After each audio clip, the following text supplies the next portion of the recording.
اور یہ صرف سونے پر ہی نہیں، ہر قسم کی سرمایہ کاری پر لاگو ہوتا ہے۔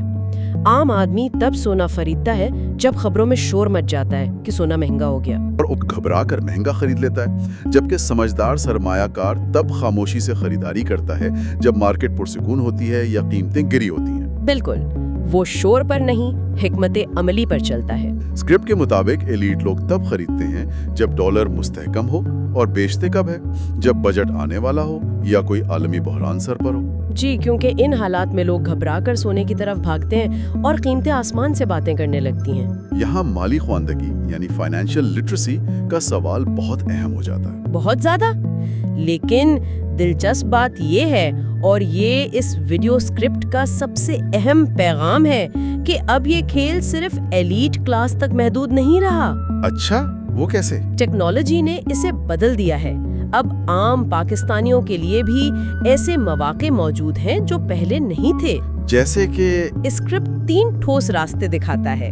پہلا، بینکوں کے گولڈ سیونگ سرٹیفکیٹس یا بیرون ملک مقیم پاکستانیوں کے لیے روشن ڈیجیٹل گولڈ۔ اس میں آپ کو سونا گھر پر رکھنے کا خطرہ مول نہیں لینا پڑتا۔ بالکل۔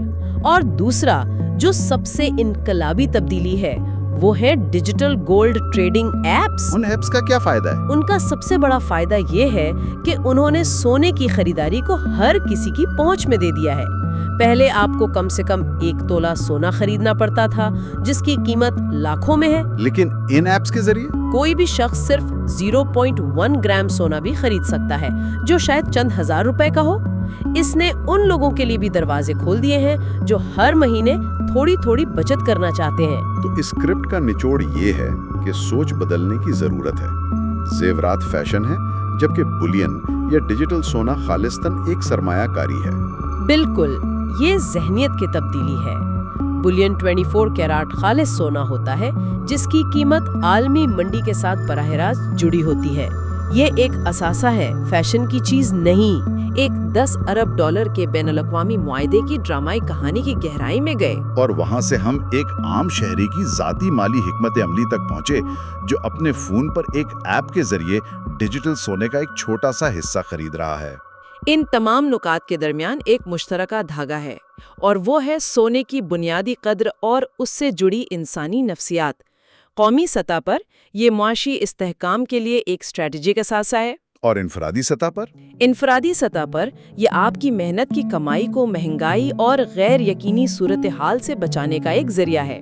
تو کیا ہم یہ کہہ سکتے ہیں کہ ایک طرف ریاست ہے اور دوسری طرف اس کے شہری، اور دونوں ایک ہی قیمتی دھات میں اپنا مستقبل محفوظ کرنے کی کوشش کر رہے ہیں؟ بلا شبہ یہ ایک بہترین نکتہ ہے۔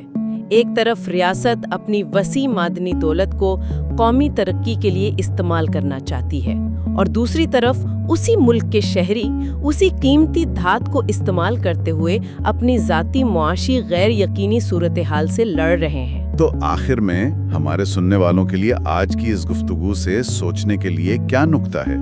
ایک بہت دلچسپ سوال یہ پیدا ہوتا ہے، جیسے جیسے ریکوڈیک جیسے بڑے منصوبے آنے والے سالوں میں پیداوار شروع کریں گے، تو پاکستان کے اپنے سونے اور تانبے کی مقامی سپلائی کا ہماری گھریلو سونے کی مارکیٹ پر کیا اثر پڑے گا؟ یعنی کیا اس سے سونا مزید سستا اور قابل رسائی ہو جائے گا؟ یہ ایک امکان ہے، لیکن دوسرا امکان یہ بھی ہے کہ اس کی قیمتیں بین الاقوامی منڈیوں سے اور بھی زیادہ مضبوطی سے منسلک ہو جائیں گی، جس سے چھوٹے سرمایہ کاروں کے لیے ایلیٹ کی طرح صحیح وقت پر خرید و فروخت کا کھیل اور بھی زیادہ اہم اور شاید زیادہ مشکل ہو جائے گا۔ یہ وہ سوال ہے جس کا جواب آنے والا وقت ہی دے گا۔